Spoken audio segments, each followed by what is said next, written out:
right. Thank you for the introduction.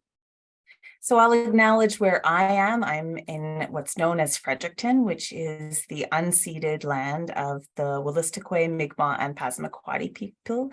And this is the Wolastoq River by day and by night, which is, we get to live along this beautiful river.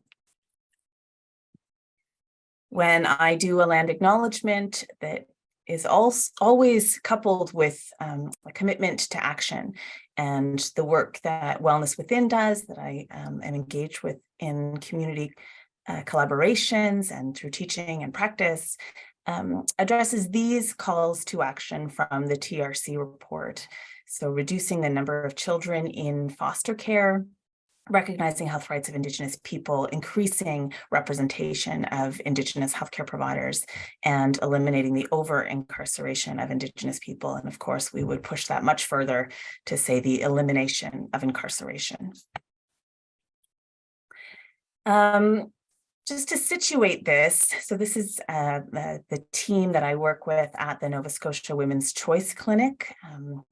We are in a campaign to change the name to something that is gender inclusive, and hopefully you'll hear an update on that soon. So my clinical work in abortion is tied to my research work in abortion and my community work in both prison justice and access to abortion. And I teach right now, of course, I teach full-time at UNB, but I also teach a course at DAO, the first in Canada university health professional course that has an interprofessional approach to teaching abortion care. So the book, here, I have the book. The book that sort of grounds this presentation, the purpose of it was really to sketch out how we got to where we are in terms of abortion legislation or lack thereof, and also to point out where we need to go. So it's 23 different stories, and I'll touch on some of them today. And it's really structured around those key tenets of the Black feminist movement for reproductive justice: the right to bodily autonomy, the right to not have children, the right to have children, to parent in safety. And because so much of my work is at the intersection with the criminal justice system, I have a whole chapter dedicated to the reproductive justice threats presented by the prison system. So people are probably very familiar with the reproductive justice movement that emerged out of the US with Black feminist leadership and continues to be led by women of color across North America. So what the book argues is that this theory, this movement, provides a useful lens for us to look at the way Canada has both supported and profoundly constrained reproductive freedom. What I will get into is how, although we have this extraordinary and unparalleled and underappreciated legacy of completely decriminalized abortion, we also have a really ugly history that continues right now of reproductive oppression. So just to situate us, since the 1988 Morgentaler decision, 35 years ago, just this past January, we have had completely decriminalized abortion in Canada. So there are no legal, there are no stipulations in criminal law like the things that we see constantly coming over the border from the US. There's no gestational age limit set in law. There's no requirement that you get your parents' consent. There's no mandatory waiting periods, nothing like that, right? This is, when we encounter barriers, they're logistical, like travel, that's the big one, or regulatory. You can be a midwife doing medication abortion in this jurisdiction, but not in this jurisdiction, that kind of thing. And that's related to the regulatory bodies of our professional colleges. Abortion in Canada is publicly funded. There's some hoops to that, right? So although you can have medication abortion paid for by the provincial government, if you go to another province and you bring your provincial health card, well, then they might not want to pay for it. So these kind of little messes that we really need to clean up that would make things more uniform and comprehensive. Abortion is extremely safe, and it's very common. 1 in 3 people with a uterus in Canada will have an abortion. It's super normal and absolutely essential. But we continue to have misunderstandings and just crowded out because we get so much news media, the barrage from the US, and it inhibits our ability to understand what's happening here and to promote the great things that are happening here.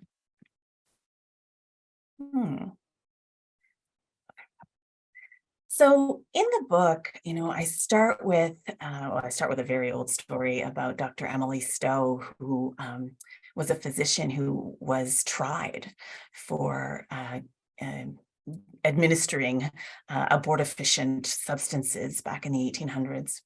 And a lot of people know Dr. Emily Stowe because she's celebrated as a real one of the first woman in Canada, white woman, to receive a medical degree. And, few people know about her role in abortion history and how, although she was tried for administering an abortifacient and she was acquitted, in the end it was okay, she wasn't a great hero in that story. She really threw the young poor woman that she was accused of administering the substance to, she really threw her under the bus, violated her confidentiality, some ugly stuff like that. So I get into that in the book. But then the next story that I talk about in the book is about Dorothea Palmer. And I wanted to share this story because it's Sexual and Reproductive Health Week, and she was such an incredible person. She was called a nurse. She wasn't really a trained nurse. And she went around educating families door to door about how to plan their families. And she was supported by this eugenicist who he owned a rubber factory, and in that rubber factory, he started making condoms because he wanted his workers to show up more often. And he didn't like their absenteeism associated with having big families. This is A.R. Kaufman. And he's really a very dark character in Canada's history of eugenics and of reproductive oppression.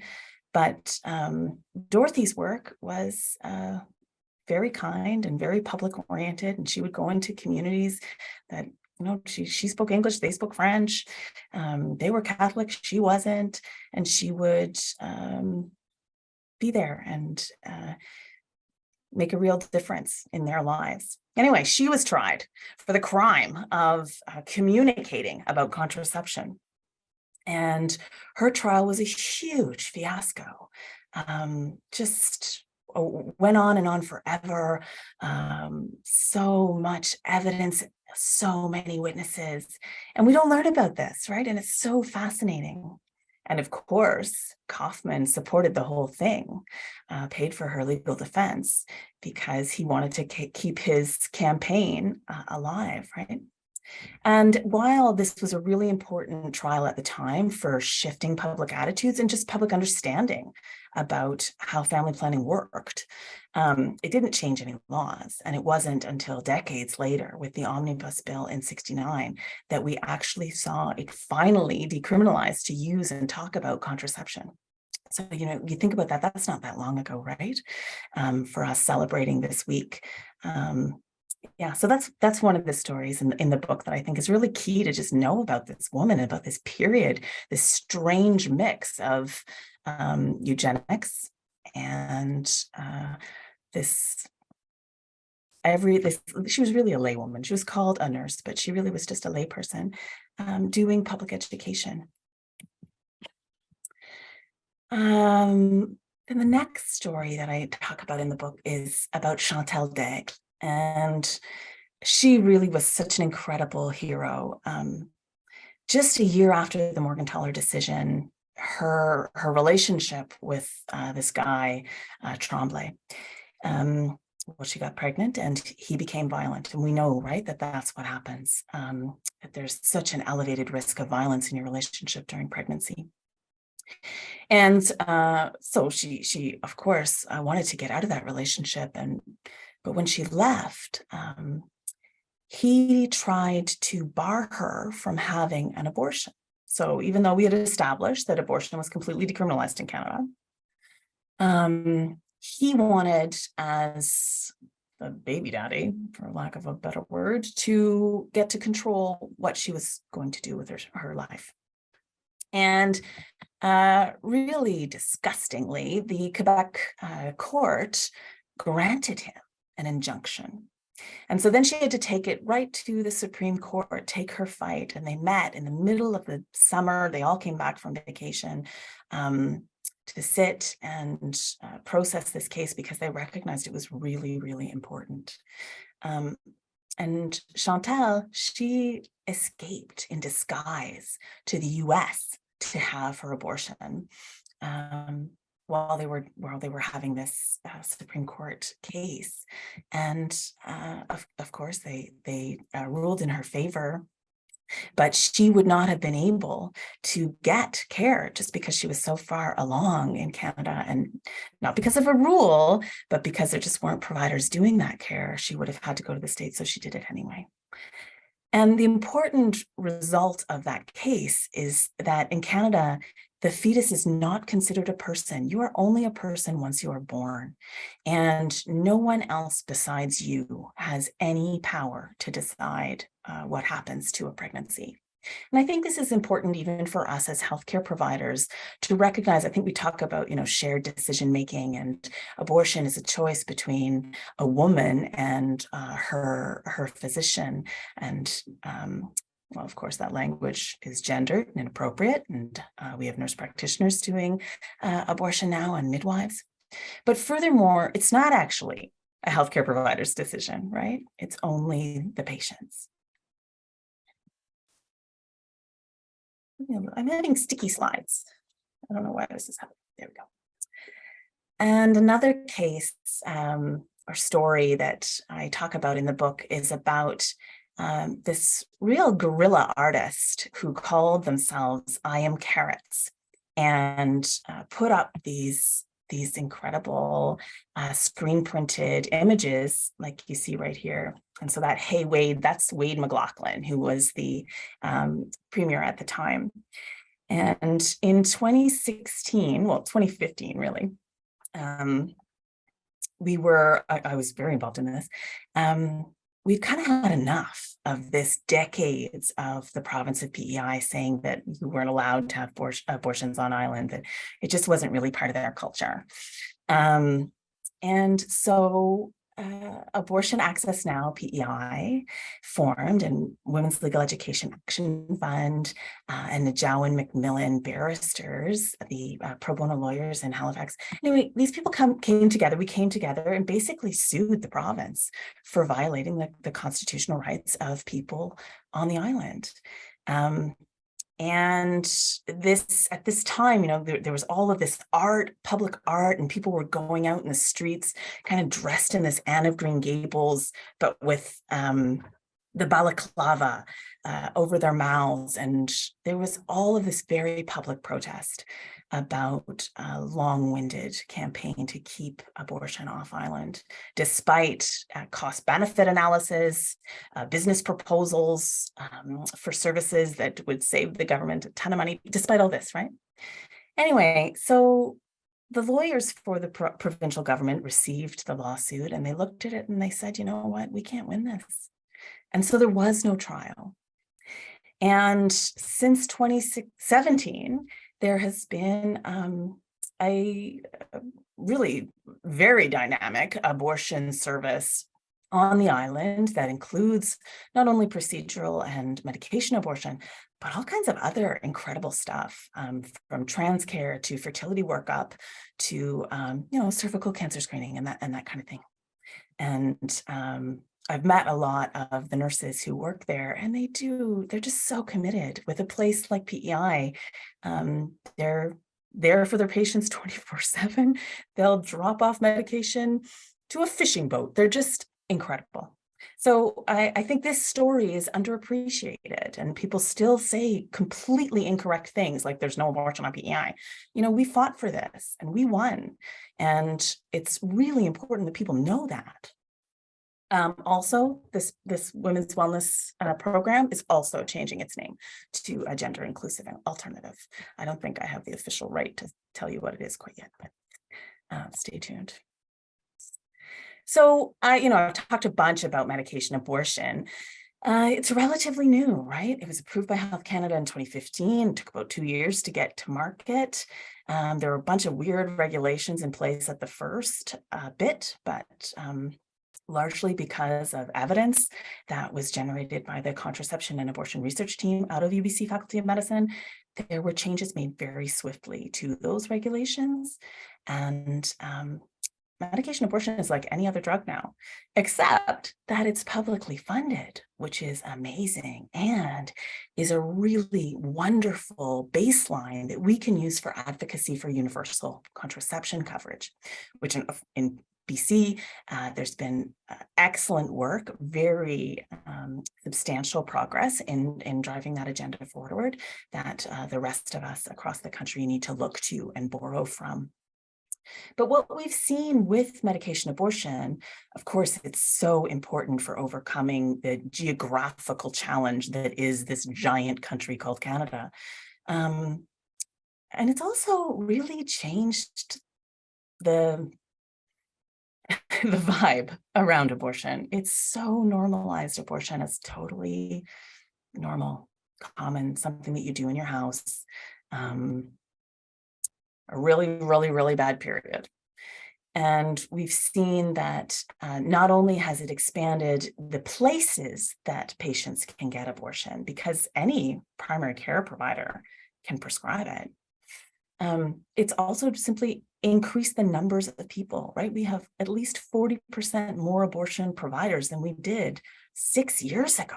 It's amazing. So, and we've also seen this really rapid shift. The data from New Brunswick, where I am right now, last year, it looked like 2/3 of abortion was medication abortion and 1/3 was procedural surgical abortion.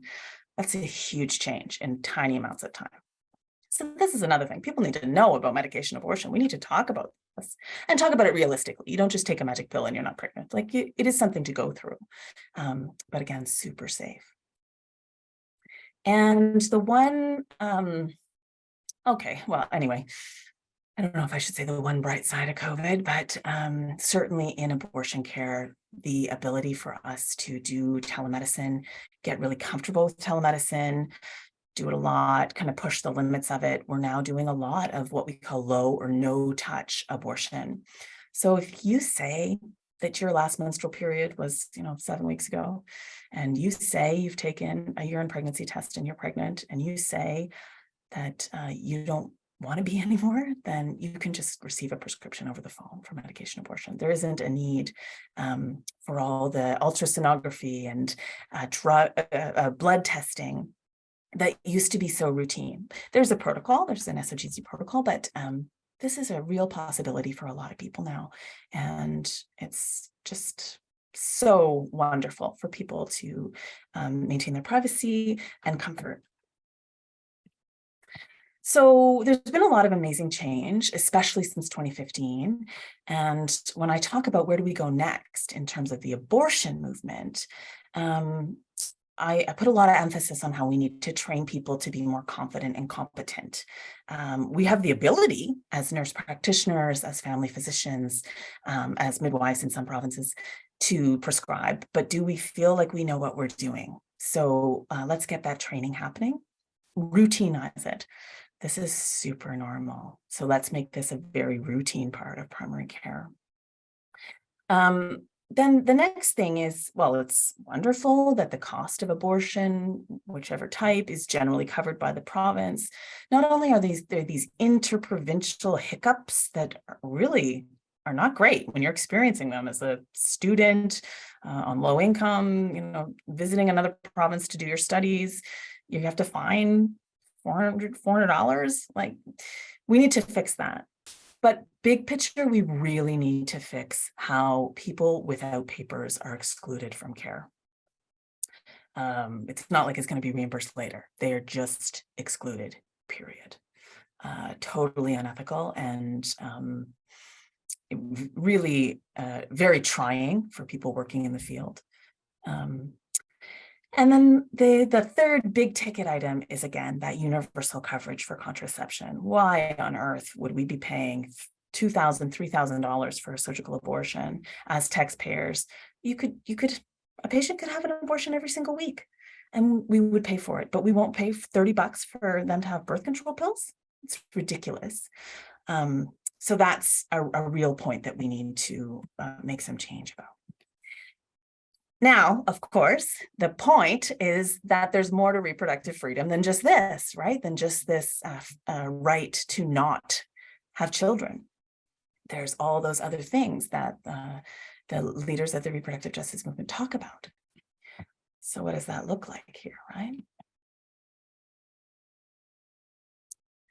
In Canada, our dense history of reproductive oppression includes things like forced sterilization of Indigenous women that we've heard a lot more about since the inquiry, the Boyer-Bartlett report of 2017 out of Saskatchewan.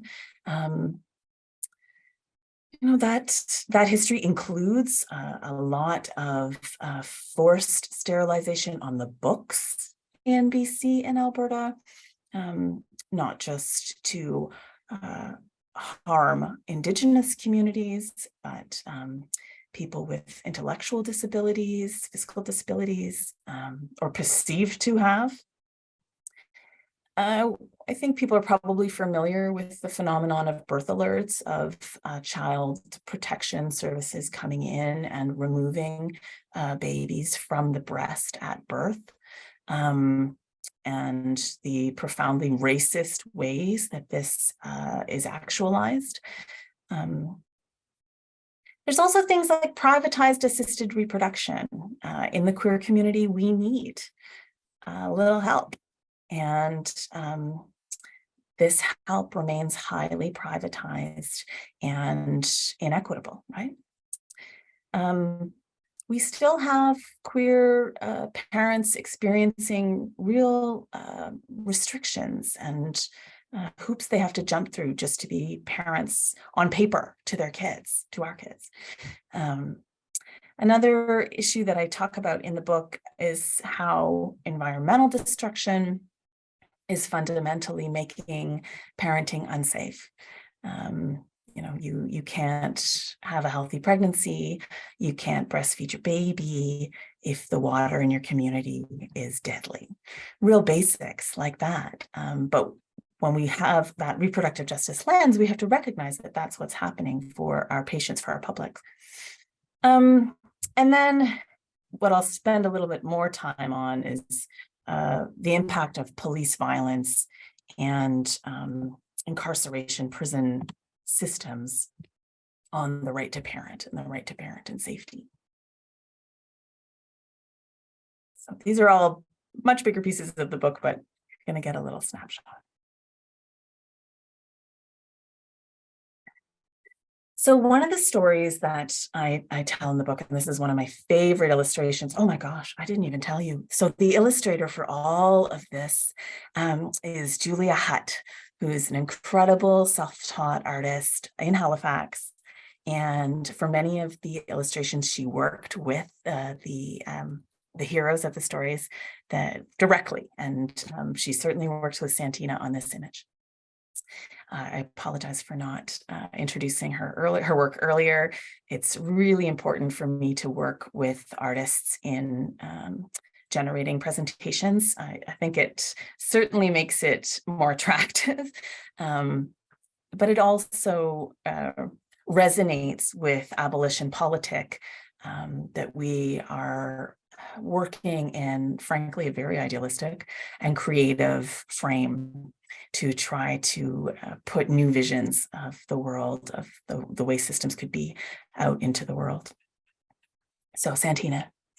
SANTINA, a young mom, she had 2 kids, and she was shopping in the Halifax Walmart in January 2020, so just before COVID, and also before the George Floyd and Breonna Taylor riots of massive global protest occurred, right? So this is January before all that. She was shopping, and like so many of us do, she put a couple lemons, a lettuce, and a grapefruit in the bottom part of her stroller. And she was, wandering around, talking to her mom on the phone. She had her both kids with her, finishing up her shopping. And yeah, she was accused of shoplifting by a security guard, and police were brought in, and they beat her right there in the middle of the store in front of her baby and her toddler, because she was walking through the store like so many of us do, with lemons in her stroller. The trauma that her kids and, of course, SANTINA faced was extreme. She faced charges for resisting the abuse that she experienced. And that entanglement with the legal system persisted for quite some time. Really an incredibly strong person. She's written first person about her experience in the Halifax Examiner, if you want to check that out. So here's an example, right? And there are a lot of these examples across Canada. We have a lot of police violence. We have deadly police violence, usually against Black and Indigenous people. So, if taxpayer-funded police officers are beating you up in front of your kid, how are you parenting in safety in this country? There's another really compelling story. So SYNTHIA KAVANAGH was a woman who she went to prison, and as a trans woman, she was forced to be incarcerated in prison for men after prison for men after prison for men. She kept being transferred, and in each of these places, she experienced horrific violence from guards, from other incarcerated people, and self-harm, of course, in her feelings of desperation. So, I've been doing work in prisons for about 10 years now, 11 years, and you really do see how, of course, prison is this super binary enforcing realm, right? You either go to a prison for women or a prison for men. And you can't kind of catch a break, even with all Cynthia's work. If you're a trans woman in a women's prison, well, you have to really look femme, or you don't deserve to be there. But also, lipstick is contraband. Earrings are contraband. So these kind of things, right? You're just like, you can do no right. Anyway, SYNTHIA, despite the incredible abuse she suffered, she advocated and advocated and advocated for herself to be able to get very basic care, hormonal care, and then eventually surgical care. And finally, in 2000, the Canadian Human Rights Tribunal heard her case, and she was victorious. But it wasn't for 17 more years that gender was added to the Canadian Human Rights Act. Do people know that? Like, do we talk about that? That we're only talking 6 years ago? So she was really a very fierce leader, and she died last year. So I want people to know her story. Then Lisa Whitford, I have 5 stories about incredible women who were incarcerated in different institutions across Canada and their fights to have their babies. And Lisa Whitford is one of them. She endured an incredibly abusive childhood, substance use disorder from, preteen age. And then she was in a very, very violent marriage, and she killed her violent partner. And honestly, that's what you see. It isn't actually true that all the women in prison are there for nonviolent crimes. That's not actually true.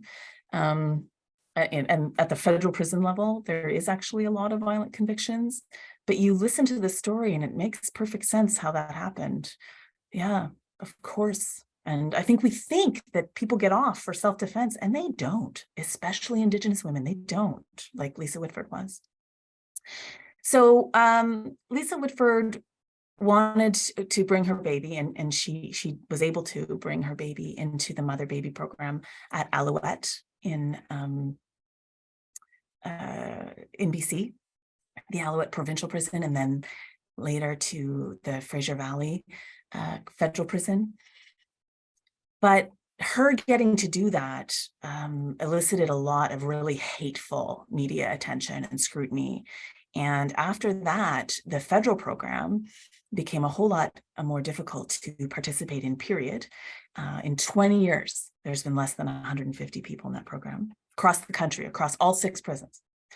And it also shifted kind of the way things worked at Alouette. And I really also want to point out that, bringing babies into prisons is really problematic. We think that all these mother-baby programs are so lovely, and it's so too bad that this and that woman didn't get to participate because of all the excessive scrutiny and ridiculous eligibility criteria that happened after Whitford. But we really have to think very critically about why we would want babies in prison as the solution, when what happens is someone is treated super badly and they just want to keep their head afloat. Really incredible people like Lisa. So her story's in there too. So I'm trying to argue here that abolition, the belief that we need to build alternative approaches to dealing with social harm, not policing, not prisons. This is a reproductive justice worldview. And for those of us working in abortion care and reproductive health care, I challenge us to become abolitionists, to recognize that the bodily autonomy that we are so driven to protect in our healthcare work, that is destroyed every day in the prison system. You don't have access to care. Your body is strip searched, sexually assaulted. You are under constant surveillance. You don't have any privacy. You're separated from the kids you do have. You don't get to have the kids that you were planning on having because you're separated from your partner and your community. Your kids are taken from you permanently. It's such a violent and oppressive regime from the perspective of reproductive liberation. And so that's the punchline of my book. For us in the movement, in the abortion movement, who recognize, who identify as feminists and as pro-choice activists and as care providers, can we think about this realm as something that we also need to interrogate?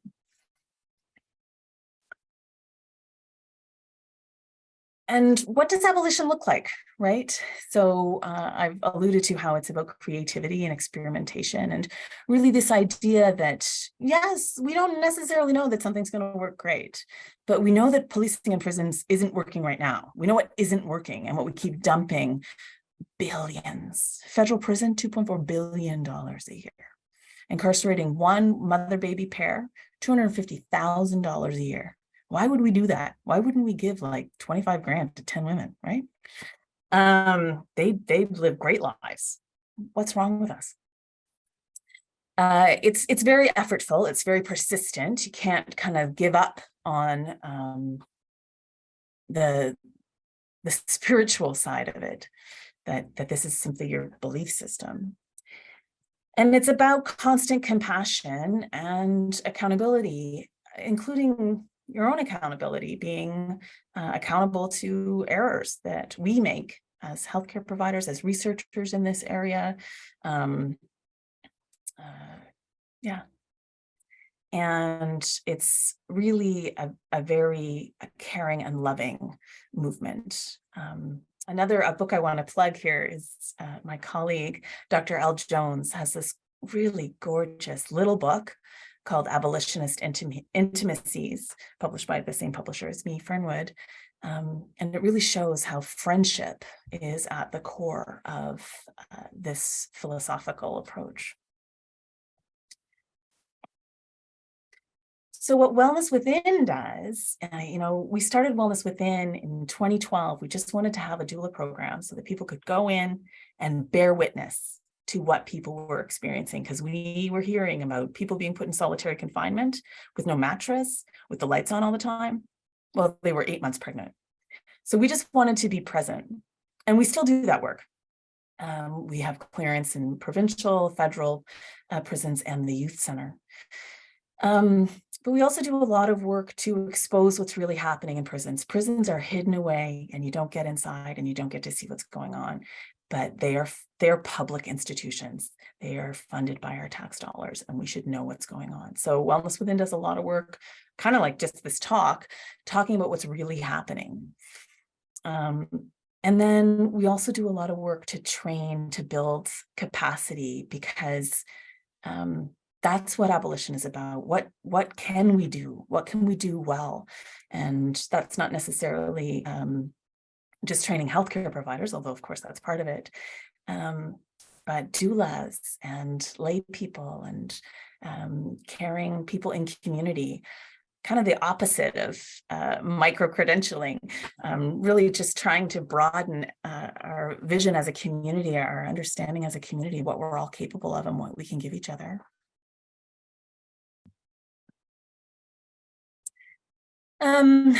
I think I hope I've convinced that there's this place for abolition in healthcare provider, in reproductive health in particular, in our worldview. But really, frankly, I think there's an important alliance between our healthcare ethics, all of us, regardless of what field we're working in, and abolition politics, because there's no way to do healthcare in a prison or with people who are imprisoned in a way that allows us to uphold these duties that we have sworn to uphold.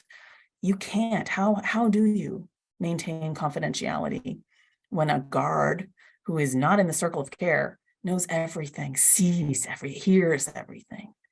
How can someone have dignity when they are observed constantly, when they can't even pee alone? How can you have consent when a patient is handcuffed? It's impossible. You can't do that. And how can you do just the basics of health promotion when someone in a prison has no control over what they eat, when and where they move, whether they get any sunlight, touch a blade of grass for 10 years? Right? So it's a fundamental threat to our ethics and our obligations, our licenses.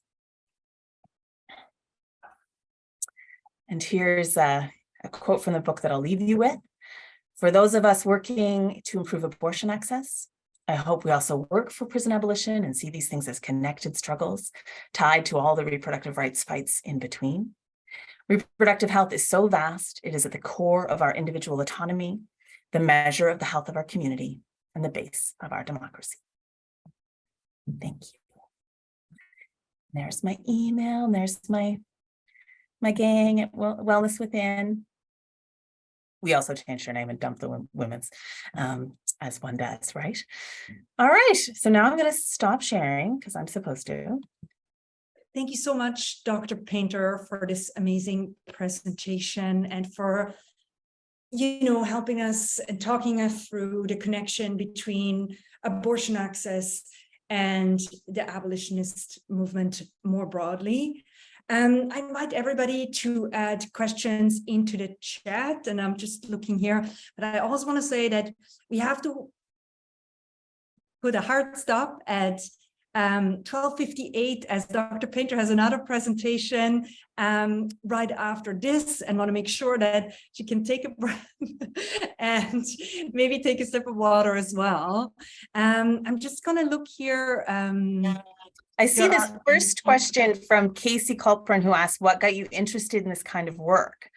And I do talk about that in the book, how I made that first connection. And the way it happened, because I had been a volunteer at the Morgentaler Clinic in Fredericton, where I'm from and where I am now, full circle. And I had, worked on Morgentaler's legal defense fund when he was suing the New Brunswick government. And then when I moved to Halifax and started at Dalhousie, I realized that the abortion clinic in Halifax, it's like on the 5th floor of a hospital building that has a big, huge parking lot around it. And they didn't need escorts, which was the kind of volunteer work I did at the Morgentaler Clinic. They didn't need that because the patients were safe and the staff were safe because it was just somewhere in this big old hospital building. And what were you going to do? Protest the entire hospital building? No. So if I wasn't going to do that as volunteer work with the abortion clinic, I didn't know what to do. And then I learned that there was a doula program, a volunteer doula program at the maternity hospital next door. And so I did that and learned to do that and then did that. And then one day I was listening to CBC radio, as one does, and heard about the story of Julie Belota. And I had my own baby, and my own baby was about 9 months old when I heard this. And what had happened to Julie in September of 2012, she was young, first pregnancy, beautiful, and she was incarcerated at the Ottawa Carleton Detention Center. Okay, so that's in Ottawa. It's not in like the olden times in some cave person situation. We're talking about Ottawa. And she went into labor at 8 months pregnant, and no one would take care of her. In fact, they pushed her to solitary confinement as punishment for her disruptive behavior. She didn't get any medication, no support. And when a little tiny foot was sticking out of her vulva, a guard accused her of shoving contraband up herself. Her baby was born in that jail cell in 2012. When I was a doula and I had this little baby, she was actually quite fat and large, my baby, but anyway, that I got to enjoy in my very safe home. And like Julie, my baby was footling breech, but my baby was fine. And her baby not only had extreme respiratory, of course, intensive care at birth, but he died. And so I realized that I didn't know what was going on in jails. And I knew there was a jail right across the water in Halifax. And I didn't know what was going on in there, even though I was in this doula program and had been for several years. And so that was the start of it. Just kind of going to the jail and saying, hi, I want to come in here. What do I need to do? It took about 2 years to convince them to let us in. And we went from there. And the more you get exposed to this stuff, the more harrowing and motivating, but yeah. So it sort of spun out from there. And Julie Belota is a friend. She's come to Halifax and talked about her experience. She's written for things that I've edited. She is an extraordinary person. She's also in the book. So thank you for that question. Thank you for giving me a minute to talk about Julie, who's really important. Okay, there's been a whole bunch of messages. Maybe, Andrea, you choose one. You're muted, Andrea. I can't. Oh, the host disallowed me to unmute myself there for a second. So my apologies. Yes, I think one important question that just came right next, and I think that's a really important piece more generally, but also within prisons. This is a question from Molly, and Molly is wondering, how can doulas become more involved in prison care work? So we just went to the prison and said, we want to come in. I highly recommend just asking for what you want and pushing until you get it. That's what we did. The next question I see here, there's one, are there any non-binary correctional facilities or any movements towards implementing them? And I think this is a really important question. Basically, no. And also, again, in the abolition movement, we're really trying to just keep trans people out of prison, period. The queer community are vastly over-policed. We have data from Canada that shows between 25 and 35% of the people in prisons designated for women identify as lesbian, let alone the other identities. So our community is really over-policed and over-incarcerated. And in the abolition movement, we don't think the solution is to have special jails for us. We want to be free. Thank you for asking that question, because that is a really powerful question. What are some other ways that folks who are working in other areas in healthcare can support programs and work that you talked about today? I mean, the rates of incarceration in Canada are really high. Of course, it's nothing compared to the US, but it's still really high and really bad. And so as healthcare providers, we are going to encounter, in whatever work we do, we are going to encounter people who are incarcerated. Does your institution have a policy that protects incarcerated people from routine violations of their basic human rights? Do you make sure handcuffs are taken off as soon as they enter the safe space of your healthcare center? Do you make sure that they are safe from surveillance during private clinical experiences, discussions?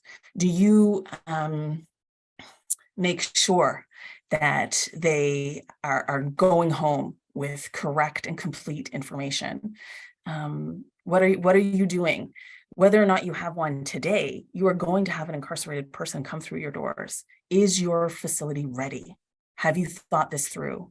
Because if you haven't, when they show up with the guards, you will struggle to say, oh no, you're not allowed to do that. You will struggle. It's very difficult to push back against that authority. But I assure you, as healthcare providers, we have much more authority than people in uniforms, okay? So we have to think ahead about what we're gonna do, what's our plan, how are we gonna get that power, how are we gonna get that confidence? Are we familiar with the Bangkok rules, the Mandela rules, basic, standard, minimum standards for the treatment of prisoners? International law, do we know those things? That's what we can do. Gaps to coverage for those with public health insurance. I would love to learn more how, if you have been advocating, oh geez, I'm kind of losing the thread here. Here we go. Advocating around this at a policy level. Yes, so just this week, actually, in honor of Sexual and Reproductive Health Week, the New Brunswick Abortion Care Network that I'm part of, it's an independent collective of abortion care providers. In New Brunswick, we released a statement calling on the government for universal contraception for everyone. That's the kind of stuff you can do. Really an important organization in the area of migrant justice and care for people without papers is the organization No One Is Illegal. Very strong chapters across Canada. I would encourage people to get involved with the organizations that are doing this work well. Yeah, let me see what's next. Taking an opportunity to invite those interested to another seminar, Digital Innovations in Abortion Care. Great, thank you. Yeah, there's some really great other events that people are drawing our attention to, and a podcast as well. But there's maybe we have time for one short answer on what kind of research is needed to get real change implemented, to finish us off on. Well, again, like I think we're doing really well in terms of abortion. And I think from the perspective of our prison systems, we know all kinds of stuff that's terrible, but we actually don't know, we don't have a lot of data about anything. So I can tell you right now, because I've been in it for 11 years, that it's real ugly in there, but we don't have any stats on how many people have an abortion while they're incarcerated, on how many people get to use contraception. We have one great study by Jessica Liao, a fetal medicine doc in Vancouver, collaborator of mine, one great study from 2016 that has some data. We don't have anything. So we really do need the data, basic data. How many babies are stolen because their mothers and fathers are incarcerated? We have no idea. We need some basic numbers. And so the abolitionist research community has been calling for this data as just a very basic measure, so that the things that we know, so that we have the numbers to prove what we know.